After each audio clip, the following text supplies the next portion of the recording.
Vernomatic Productions. Are you ready? Live from the Metal Mayhem Studios in Rochester, New York. We are gold.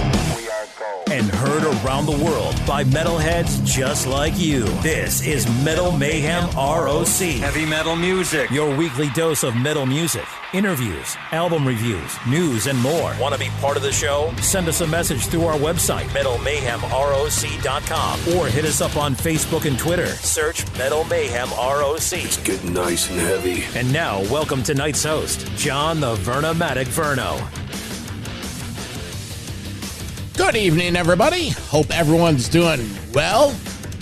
Usually new content drops on Thursday nights, but tonight we got a special one. We're observing the death date of the late, great Bon Scott. 43 years ago tonight, February 19th, 1980, Bon was found passed out and dead in a car in London. And at the time, everyone thought it was an alcohol poisoning death. Well, we got author Jesse Fink on the show tonight. Jesse has written 2 ACDC biographies. The first one is The Youngs, the brothers who built ACDC. And then he came back with an even bigger, better, and more controversial book called Bon, The Last Highway. Now, this book, Bon, The Last Highway, Fink concludes that Scott died of a heroin overdose and not the official cause, alcohol poisoning. Real interesting. He also addresses and provides new information regarding the widespread speculation that Scott contributed uncredited lyrics to the ACDC album Back in Black. You know, it was always fishy in my eyes how a band could lose a singer, get a new one, regroup, record a new album, and release it within 150 days. Well, we're going to have Jesse here in a minute, and we're going to go over that plus much, much more. But first, just want to remind you to get up to that Metal Mayhem ROC website, metalmayhemroc.com. Sign up for our email newsletter. It's our way of staying in touch with you on new shows, contests that we run, promos for our radio show on Monday night. Staff reviewer Mark Zagotti's there with CD reviews.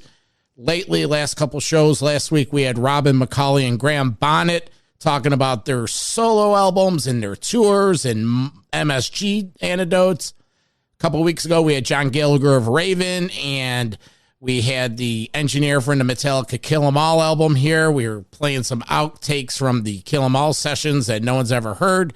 That was a good one. And Steve Rosen, the author of the new Eddie Van Halen book, Tone Chaser, started things off in the mid-January for this year.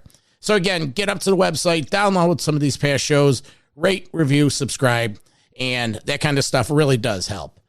Okay, well, let's get into this. Jesse Fink and the book Bon, The Last Highway. Going to run a spot for this year's Rockin' Pod going on in Nashville in early March, and then we'll get the Jesse Fink on here for this Bon Scott special. Okay, everyone, thank you for your support, and as always, keep it heavy. For those who love it loud, Pantheon Podcast presents Rockin' Pod Weekend, Nashville, March 17th through the 19th. It's a rock convention featuring panels, interviews, podcasts, signing sessions, vinyl, comic books, pop culture, and collectibles. Over 50 celebrity guests, including members of Mr. Big, Tough, Great White, Keel, Winger, Accept, and Twisted Sister.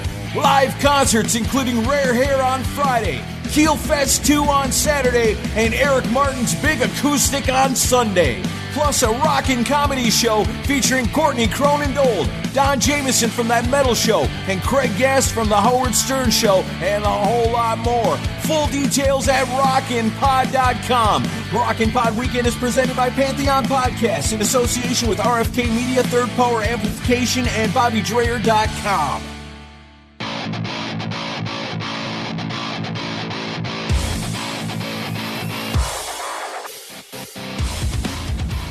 Tonight's guest is Jesse Fink. Jesse is a British-Australian author of 5 books.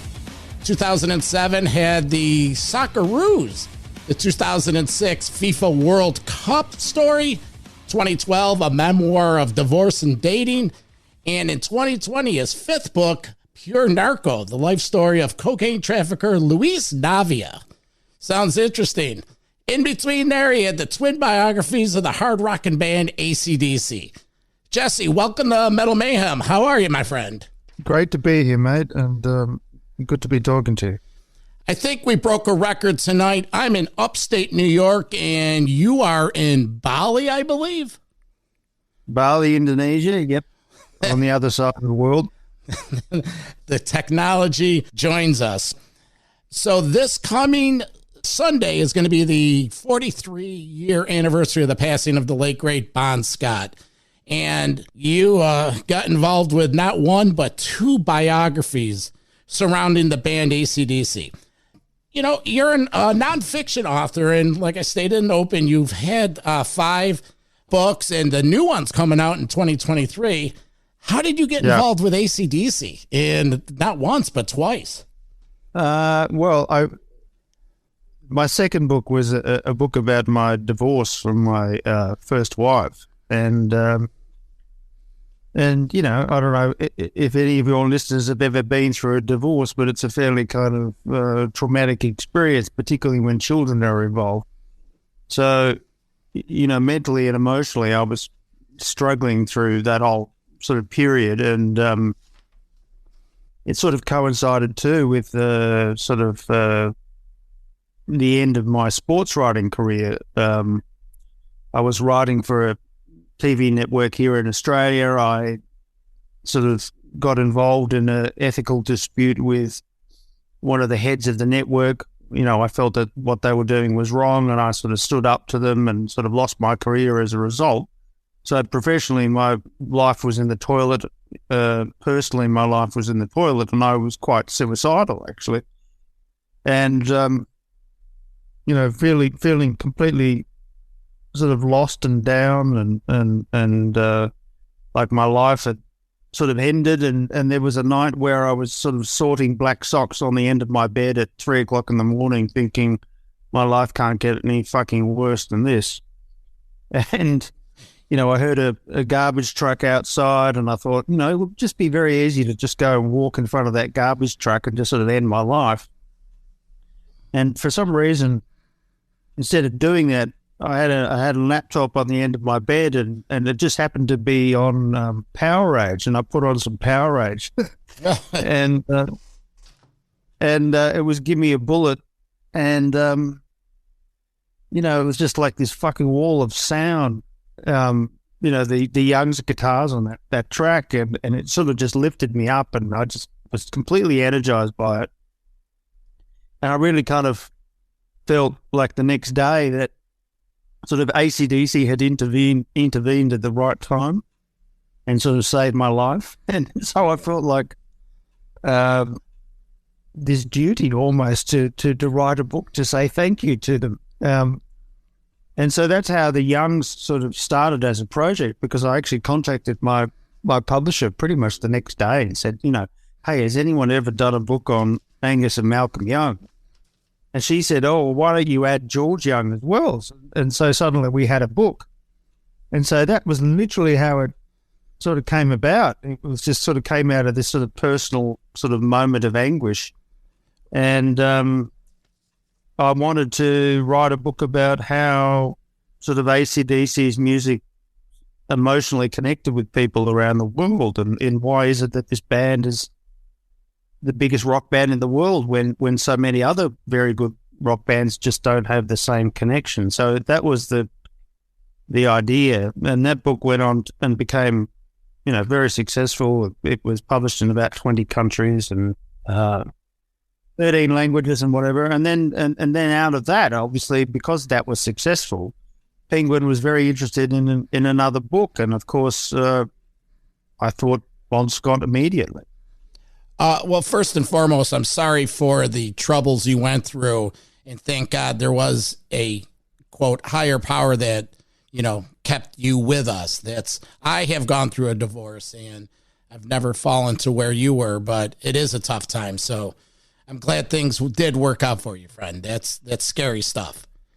It is scary stuff, but, you know, then it leads you on to other things. And so, it got me to write this book. It got me to write the book on Bon Scott. And if I hadn't written the book on Bon Scott, I wouldn't have written the book about cocaine trafficking. And now I'm writing about spies in World War II. So that's how life works out. Before we get into the Bond book, I have my notes and comments on that. It's fantastic. What really amazed you about George Young and the dynamics of Malcolm and Angus? Because George was older. Give us a quick little summary of the meat and the potatoes of that book, if you can. Well, the book wasn't a traditional biography. It was sort of set up as sort of 11 chapters about 11 different songs that I felt were really important in the history of ACDC. And, the first chapter is about Good Times by the Easy Beats, which was a song that was covered on the Lost Boys soundtrack by In Excess and Jimmy Barnes. And so Americans might know it best from that film. And the second chapter was about a song called Evie by Stevie Wright, who was the lead singer of the Easy Beats. And after Bon died, Stevie was briefly considered as a possible replacement, but he was sort of lost in his heroin addiction, so that was never going to happen. But musically, those songs are very, very connected to the story of AC/DC, and so the rest of the chapters in that book are about AC/DC songs. But if you look at the sonic architecture of AC/DC, you'll find it has its roots in the Easy Beats and what George Young was doing with the Easy Beats in the late '60s. And then he brought that into, his production work, and so by the time, he started working on, AC/DC's first album as producer, he had basically perfected what we now know as the AC/DC sound. So the whole book really is kind of a homage to that sound. How would you describe that sound? I think it's a very distinctive Australian sort of rock sound that, people around the world try to replicate, but they don't sort of manage to do very successfully. And for some reason, Australian rock bands seem to do it very well. And I know that, Guns N' Roses was very influenced by Australian rock. But were it not for Rose Tattoo, would we have Guns N' Roses today? Probably not. I didn't realize that. I've been an AC/DC fan for years. I didn't realize that. Rose Tattoo was around before AC/DC? Rose Tattoo were another Albert's act. I would tell your listeners to go out and listen to, while we're talking about Australian rock and Guns N' Roses, go and dig out a song called Unpublished Critics by Australian Crawl, and then play Sweet Child of Mine. They're almost identical. So I'll do my heavy metal homework and check that out. Yeah, check it out. But Guns N' Roses was very influenced by Rose Tattoo, obviously. Rose Tattoo is another amazing sort of Australian rock band that never really got their dues like so many Australian rock fans did. So, The Youngs was also about Australian rock music and why I think it's really special, and why Australia had this amazing vein of rock in the late 70s and early 80s. And I wanted to sort of bring that to the world as much as I could. And I was very happy that the book got published where it did. It ended up in places like, Japan and Argentina. So that's great for me as an author. You weren't an AC/DC fan before the awakening, if you will? Oh, I knew of them, obviously, but, I was not a devotee by any means. If I had to sort of, tell you what my sort of favorite music is, it would be very different to AC/DC. It's sort of like Steely Dan, Doobie Brothers, even Bee Gees, sort of smooth AOR, sort of West Coast rock. That's really kind of what I listen to most. But, somehow in between all that, I've managed to kind of find a place in my life for AC/DC. And of course, when you spend next to almost 10 years on two AC/DC books, you get quite obsessive about it. You end up sort of knowing a lot, and sort of I've started a Bon Scott forum on Facebook. We've got 16,000 members. We talk about anything you can imagine, sort of 24 hours a day. So people are quite obsessed about AC/DC. So you did the Young Brothers. It gets popular. Now you get commissioned to do the Bon Scott book. Hundreds of interviews, the attention to detail. You're telling a story. Quickly explain how you did all this, because it's fascinating. Well, I mean, obviously it was a very different book to the Youngs in that it was a, sort of a linear biography. It was a story. It was a narrative. And my focus was the years 1977 to 1979, which essentially took Bon from his first concert in Texas right through to Ohio at the end of 79. And so the book, when I first started, was really just going to be about, Bon's time in America, which is the last highway, the road that he took to his death. Because that's where AC/DC did all their touring. Yep. In those years. Certainly, 80% of their touring was taking place in the United States because they were trying to make it there. And then when I got to the end of, that work of documenting Bon's time in America, I realized I couldn't really ignore the death.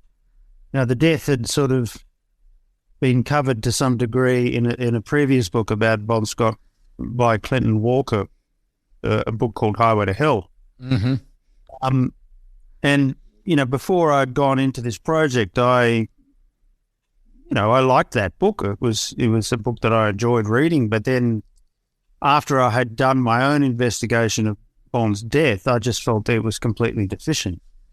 So I felt like there were so many things in that story that just hadn't been covered by Clinton Walker. So I ended up spending, I think, a year and a half alone just on the last 24 hours of Bon's life because it was such a murky tale. And so in the end, the whole book ended up sort of taking 4 years of writing and research. And so it really sort of took over my life and became a sort of like an obsessive quest, almost like a, sort of Heart of Darkness style obsession, really. And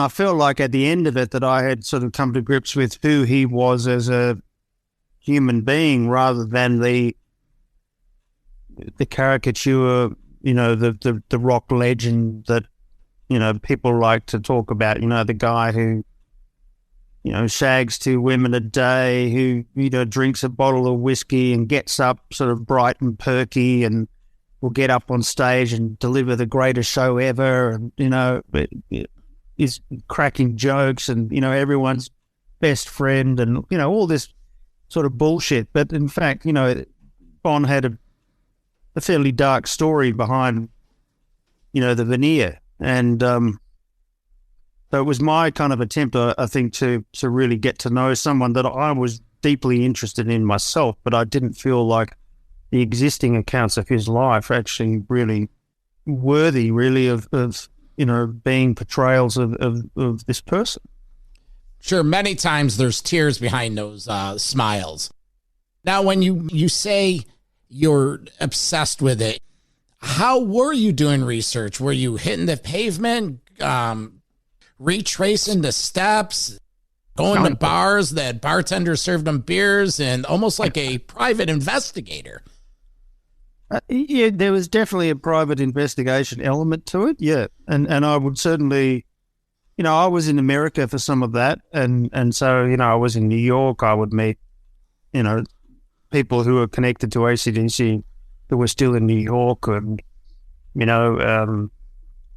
go to places, literally on foot where, ACDC might have been. I went down to Miami to meet his girlfriend down there. Mm-hmm. He still lived in Miami. I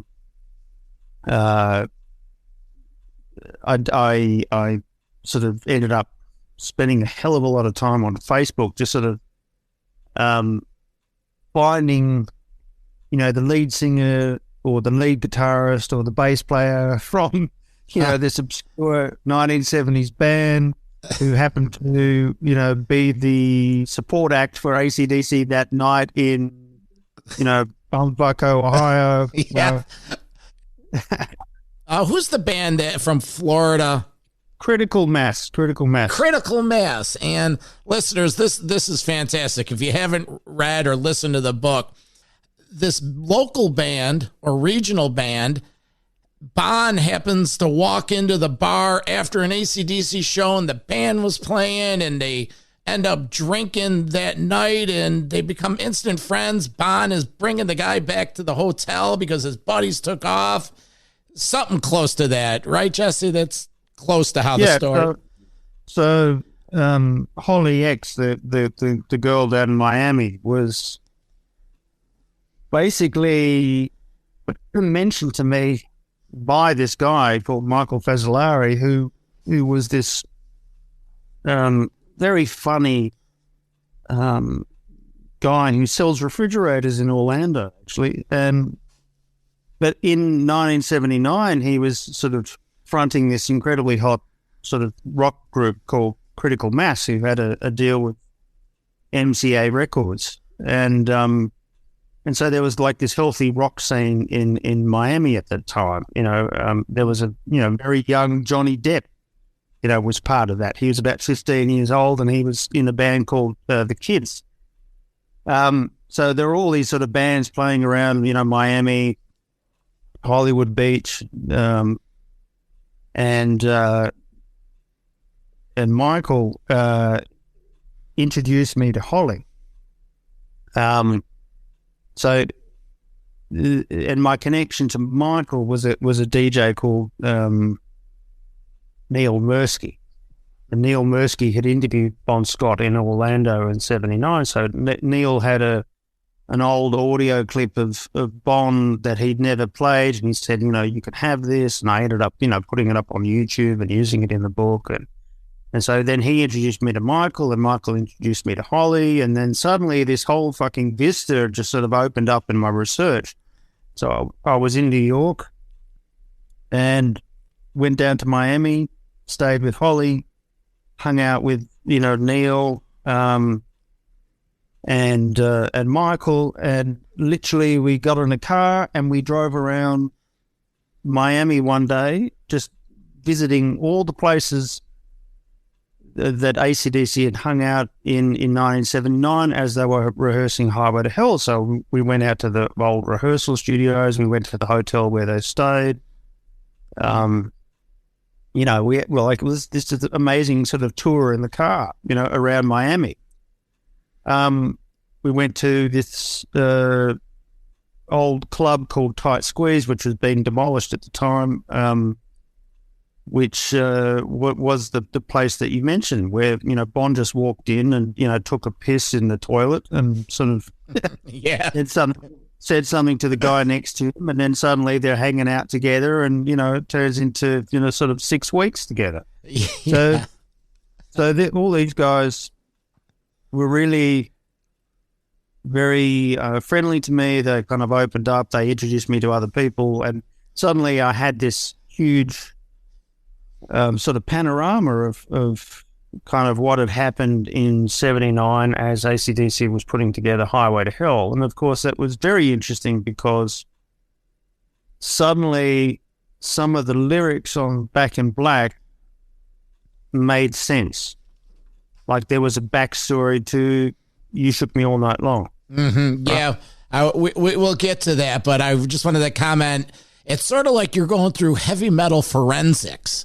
It's like you said, all you had to do was get started.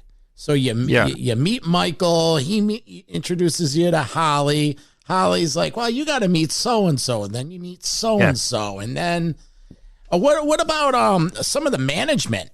David Krebs and, the guys within ACDC, the tour manager, Doug Thayer. How did you get in touch with these guys? Well, yeah, as you say, like when you get onto one person and then you gain that person's trust, they will refer you to someone else. They will send a message to someone else and say, you know what, you should talk to this guy. And then so if you can get that sort of first piece out of the way, the rest usually follow. But it's a dogged tale of persistence, perseverance, and investigation. And that's why it takes so long. This book might be 500 pages, but, I can guarantee you that, 5 million sort of pages of research went into it. Yeah. But there was a guy called Phil Carson, for instance, who was the president of Atlantic Records in UK in the 70s, who signed ACDC. So he met me in New York at a bar. He was very helpful to me, in terms of, the sort of business story of ACDC.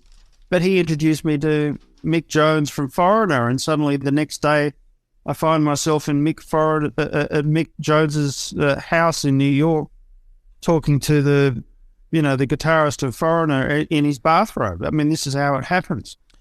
So you just never know where you're going to end up. But it just sort of, it's a case of, just do one piece at a time and give yourself plenty of time to do it, and eventually you will complete it.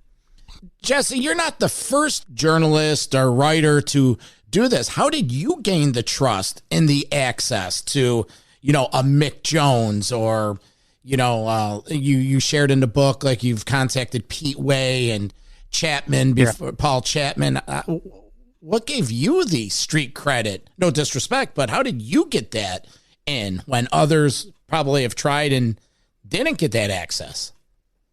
I think the first book really helped the Youngs. And when I wrote the Youngs, I was a nobody. No one fucking knew me. Okay. Right. So there is some advantage to that, though, because you're not beholden to sort of old boy networks and all that. And I think a big problem of the rock media is that there are so many people working in that space who just don't want to upset anyone, sure. Or they want access or whatever. So they'll get Gene Simmons on their radio show next year or whatever. So never ask Gene Simmons, a curly question. And so they sort of censor themselves. And so I never had that problem because I didn't care whether someone didn't want to talk to me after they'd talked to me. So I would ask them whatever the relevant question was, because, my access to them is not an issue. So there is some advantage to that. But I think, it really just sort of comes down to perseverance and persistence and sort of, not taking no for an answer. And so, there were, you mentioned Pete Way and Paul Chapman. In terms of the story of, Bond's last 24 hours, they were absolutely critical. So, I did whatever whatever I had to do to get to those people. 1979, they're touring America for Highway to Hell. Were they headlining by then, or smaller venues? When they first started in Texas, no, they were the support act of Moxie. So that was their first show in Austin. But certainly by the end of '79, they were, headlining. But a lot of that time, particularly after they joined the management company, Lieber Krebs, they were doing a lot of arena shows. They were, doing support for Aerosmith, Ted Nugent, Journey, whatever. but in terms of smaller venues, yes, they were headlining some shows. So it's 79. They're touring America. They spent a lot of time in Florida, always going back to Florida. They're in Rochester, Buffalo, everywhere and anywhere. In this book, the detail about they would play and Bon would go out on his own, not really hang out with the band. They really weren't a band of brothers like that. And why is that? Just because he was older, or because he was drinking a lot? He was never passed up a drug to try? He was doing a lot of Quaaludes and cocaine and, drinking everything, but in terms of his personality, I think he got up there, he had a job to do. He was pretty reliable in that department. I actually only sort of really came across one show, I think it was in Rhode Island, where he basically let the band down by being so drunk when he got on stage. Mm-hmm. But otherwise, he was very professional about, his job. But once the job was over, he would go off and do his own thing.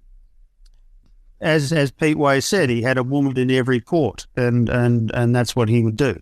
So I think that was his interest. He wasn't interested in hanging out with the other guys in the band at all. He was much older. Mm-hmm. The amazing thing is, Bon was only 33 when he died, but he looked 53. He's only 33? So he was 33 years old. It's ridiculous. The other night, I went down in a YouTube rabbit hole. I was watching ACDC videos. I'm telling you, Jesse, I've been listening to this book since we connected. I actually had the book. I listened to it once, like a year ago. And then we connected, so I went back to listen to it again, and I'm driving around, I'm listening in my car, I'm re-listening to chapters. Something would be mentioned about a show or something. I would go on YouTube and try to see if there's any footage of it, and there was times there was. So I'm doing like a lot of research, and I felt like I was going through heavy metal forensics. So yeah, it's just fascinating. So let's talk about the events that lead up to that February night that he died, and the speculation that you have about the drug use, how he really died, the deterioration of Bon Scott. You could look at pictures and just see him breaking down. Yeah. Yeah, I mean, there's a big noticeable difference between, the Bon Scott of 1978 and the Bon Scott at the end of 79.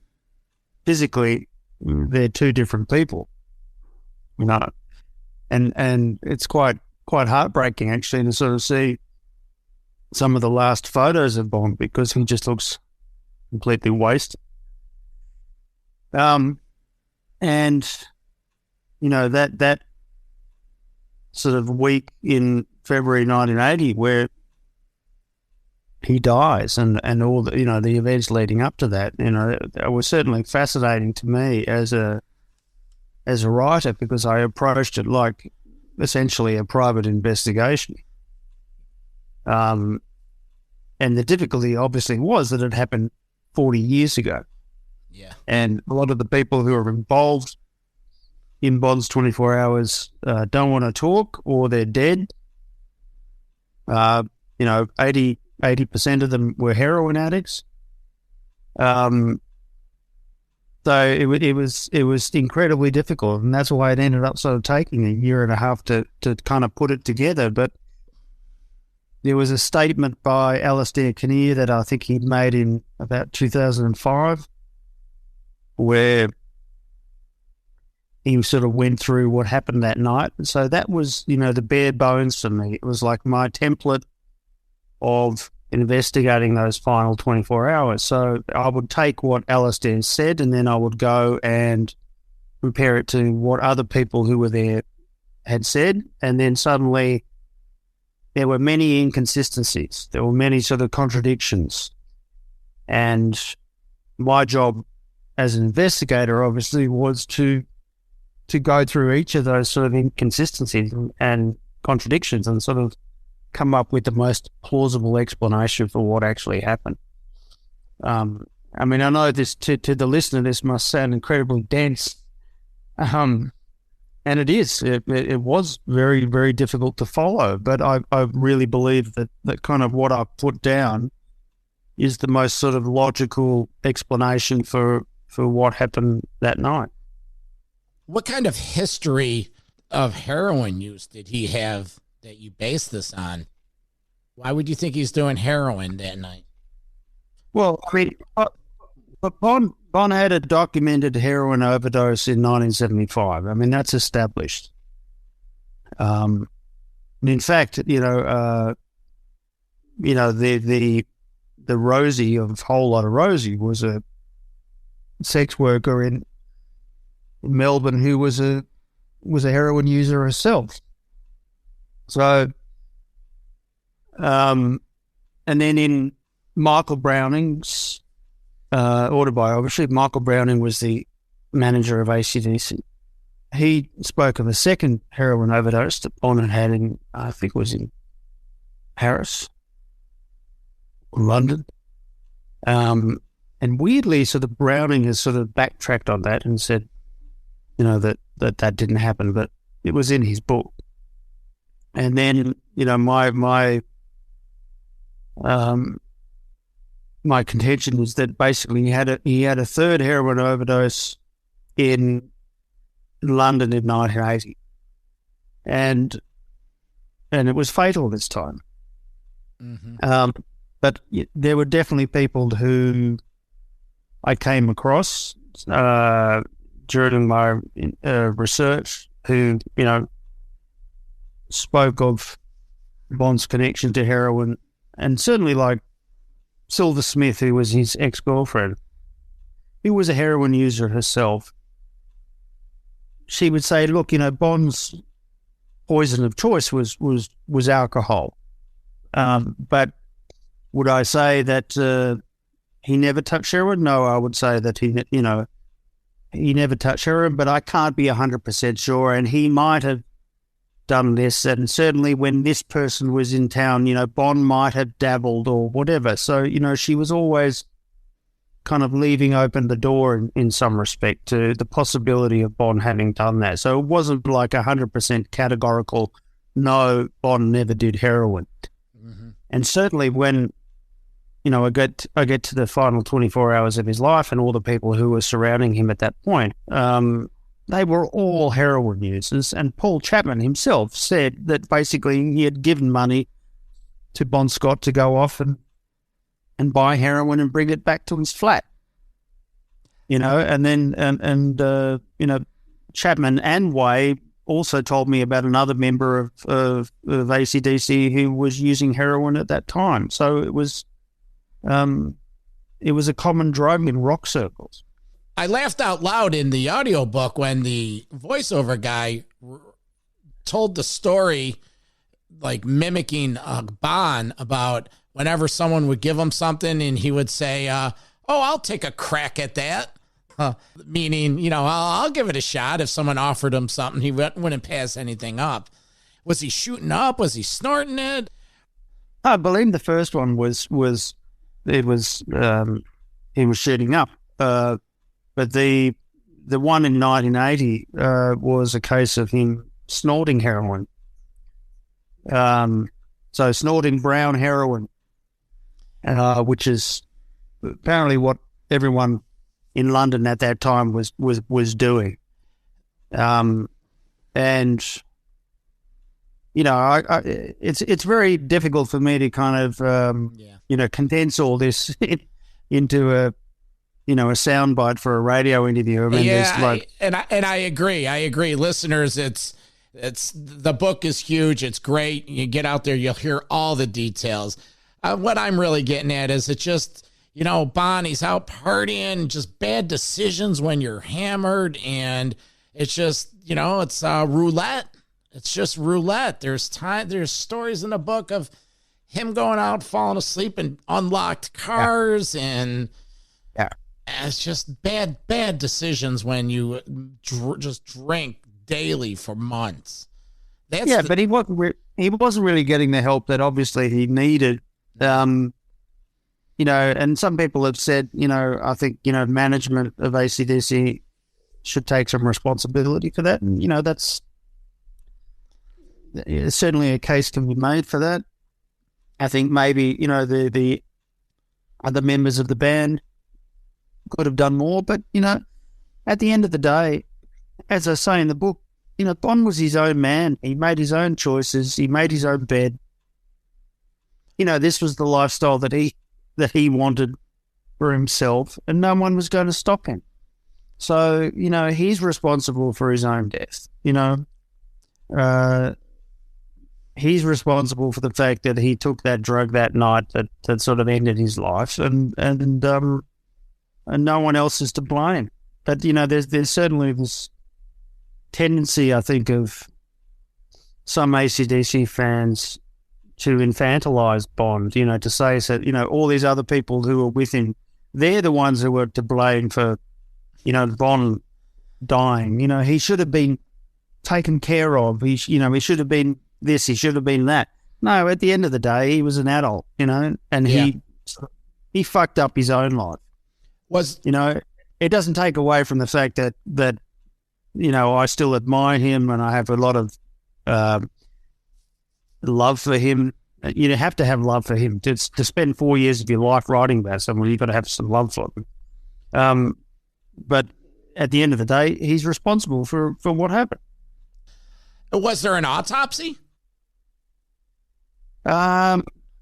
Yes, there was an autopsy, but as I make present in the book, it was a fairly straightforward, perfunctory, routine autopsy that was sort of handled and sort of conducted, within the space of, from his body landing in the hospital to, the coroner sort of issuing their finding. It was all sort of done and dusted within the space of 72 hours. And I think there was a lot more to it.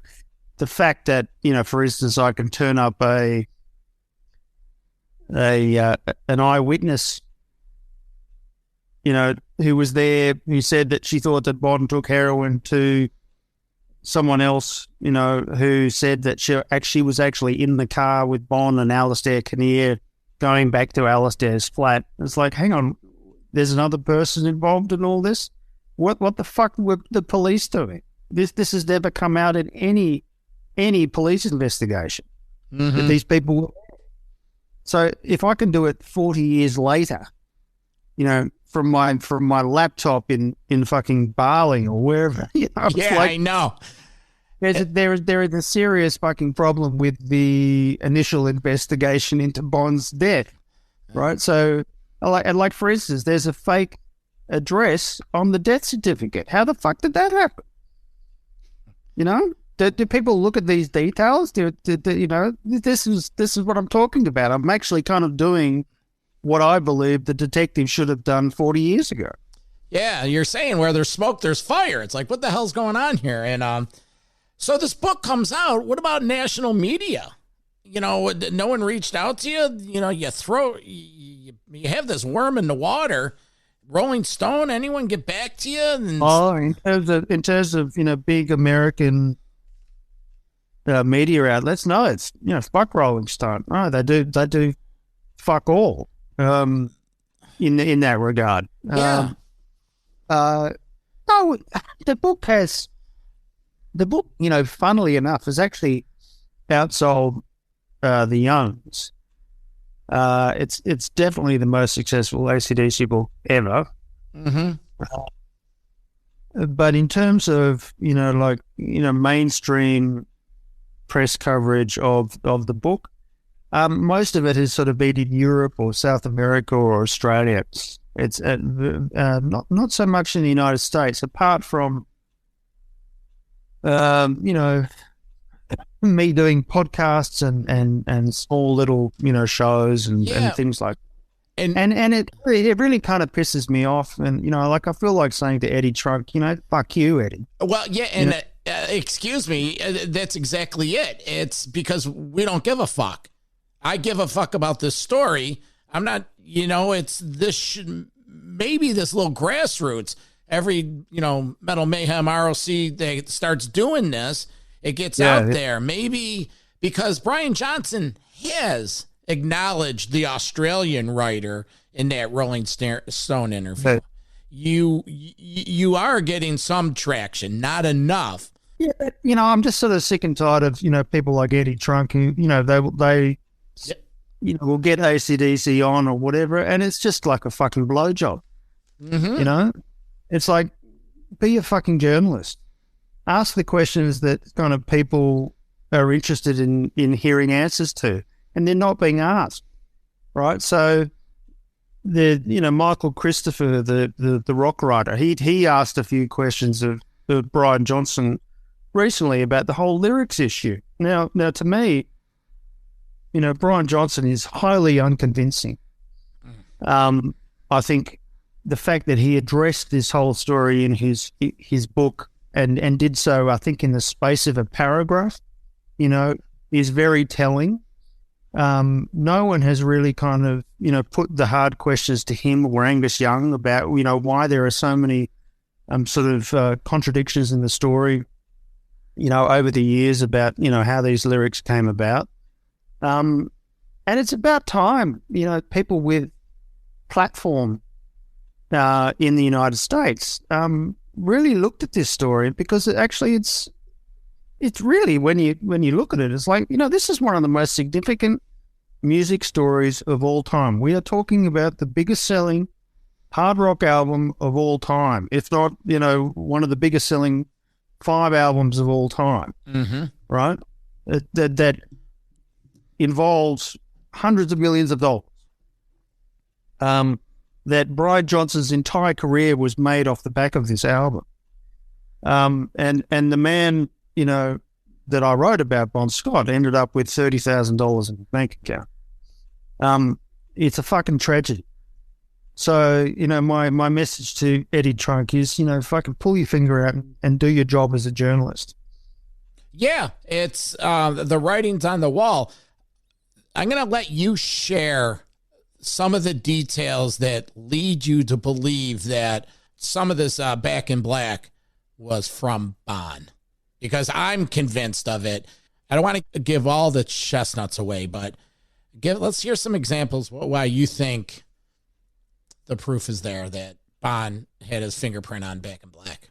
Oh, well, look, the number one thing I think, and look, there are so many details in this book that I couldn't adequately cover them all in the space of one answer. But the thing is that if you look at the history of Bon Scott's lyric writing, he was always writing from his own life experience, and that is why the songs that he wrote during that period, they still resonate with people, because there's usually a story behind them.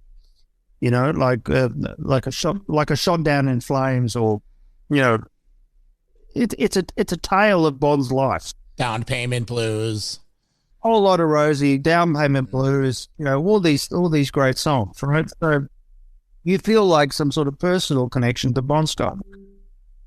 And then suddenly, you have a song like, You Shook Me All Night Long on Back in Black, which, I mean, I don't care who you are, but if you're listening to that song, you need to acknowledge the fact that is a very Bon Scott sounding kind of lyric.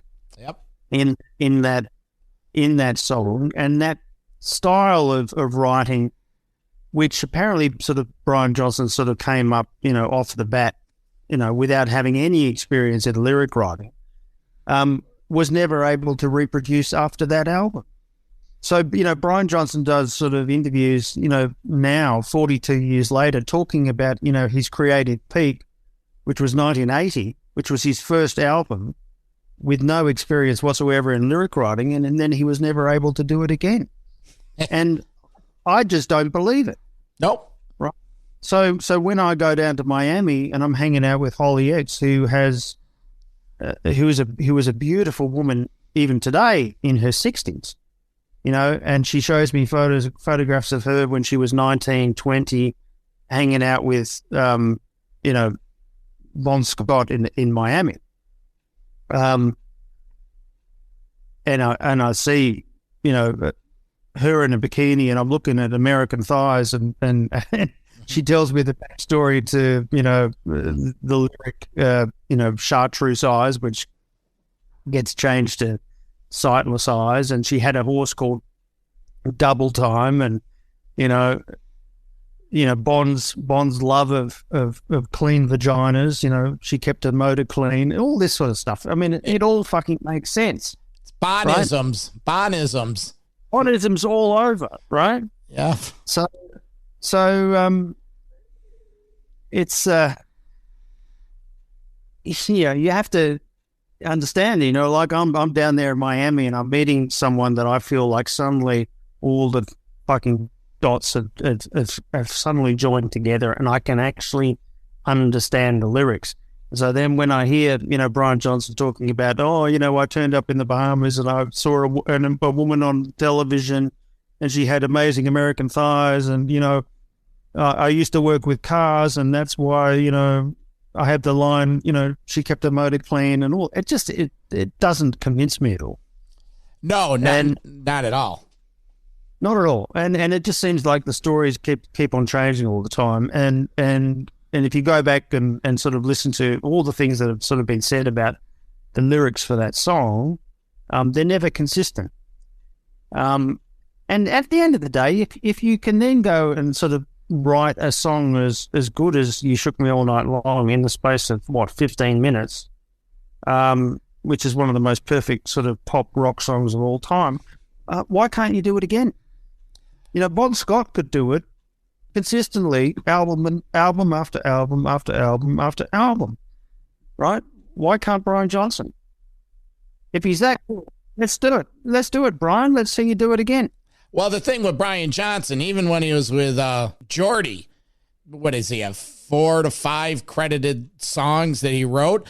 But this is the real kicker. Bon Scott passes away on February 19th in 1980, and on July 25th, Back in Black is released. Okay? That's a little over 150 days. So you're telling me that this guy who was out of music gets the gig, they get together, they write music, he's never really wrote lyrics, they record, and the album's mastered and released, and it's one of the best, highest selling, most fantastic albums of all time? Yeah, exactly. And there's a guy on Bon Scott Forum called Larry Black, and he said, the other thing is, why would the entire, sort of ACDC machine, the apparatus, management, crew, everyone fly out to the Bahamas with all their equipment, book studios, book Mutt Lang, everything else, and not know whether their lead singer could actually write songs? Yeah. Right? So, they get to the Bahamas and suddenly, Malcolm Young is turning to Brian Johnson saying, by the way, can you write lyrics? And it's like, no fucking way. That's not going to happen, right? They went out to the Bahamas because they had songs to record. They didn't turn up without songs. I think somewhere down the line that they told a lie, and then they had to stay with it all this time. It would have been easier right from the beginning. It's like, look at how we were able to, bonnet some leftover stuff. Brian's going to do some of it. And the last question I have on all of this is the mention of the Scott family receiving a royalty check, some royalty checks from Back in Black. And why was Back in Black included in that Bonfire box set? Yeah. So Vince Lovegrove was a bandmate of Bonds in a band called the Valentines. This was obviously before ACDC. It was a bubblegum pop band from Western Australia. And Vince was convinced that basically Bond's lyrics had been used on Back in Black. And he sort of started a new career as a journalist, managed to speak to the Scott family for a story back in, I think it was 2005. And he said in that story that he had been told by Derek Scott, the brother of Bon Scott, that the family received royalties for Back in Black. And he put this in print. He put this in this story in the West Australian newspaper. And Vince also kind of wrote about this issue on his personal blog in around, I think it was 2011. And he died in 2012 from memory, in a car accident. But, so what he managed to sort of put down was very valuable in that it was a sort of the verbal testimony of someone who was very close to Bon Scott, who also had a connection to the Scott family, saying that this actually happened.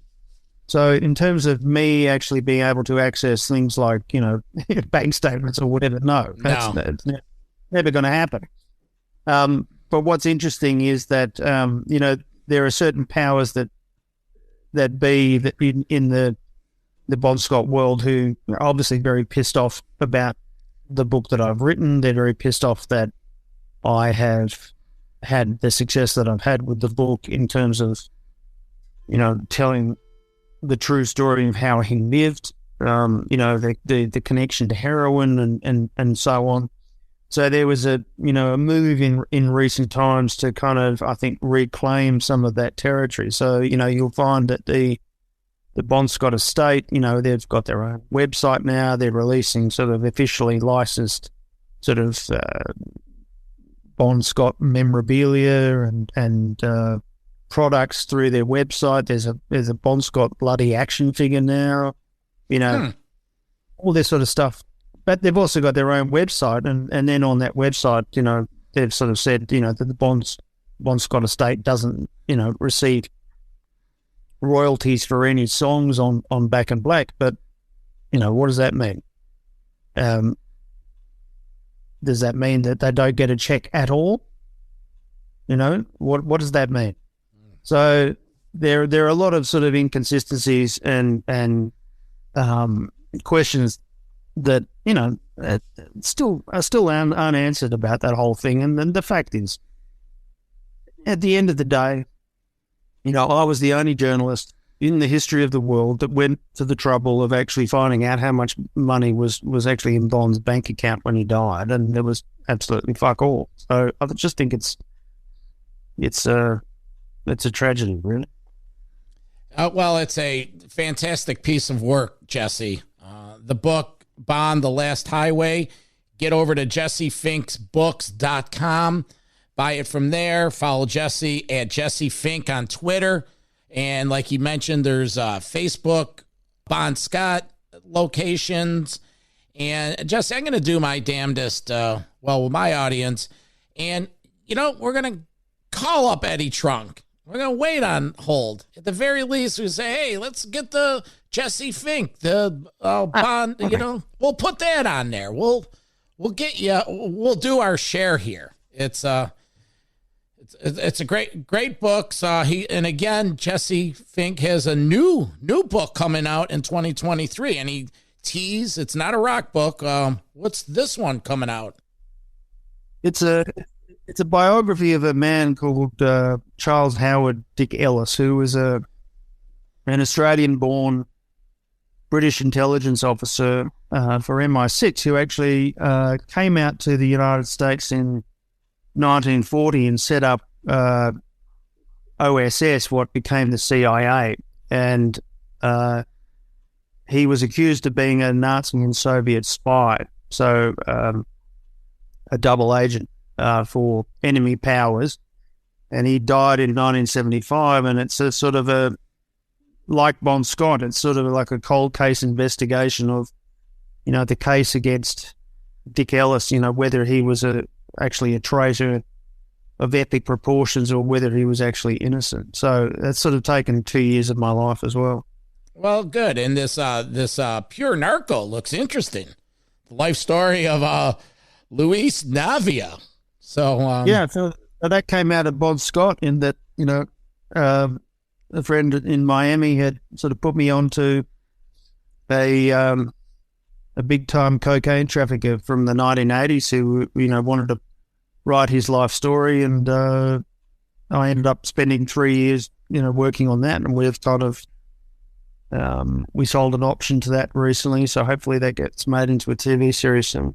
Oh, good. Then, I would say then you get really rich and you move to some island in like Bali, but you're already there. So let's fill the bank account. Jesse, thanks for spending your morning with us. I appreciate it. And, good luck, man. We'll follow you on Facebook and check it out and do our best up here at Metal Mayhem to spread the truth in all your work, friend. Thanks very much, mate. And if anyone's interested in hearing more about Bon on Facebook, join Bon Scott Forum.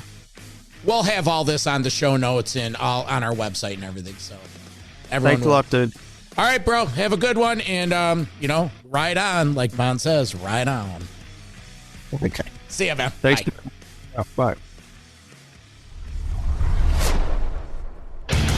Metal for life. Thank you for listening to Metal Mayhem ROC. Check out our website at metalmayhemroc.com for information on podcasts, archives, links to all our live radio shows, and all sorts of info. Please like, follow, and share with everyone, even your non-metal friends. And always remember to keep it heavy.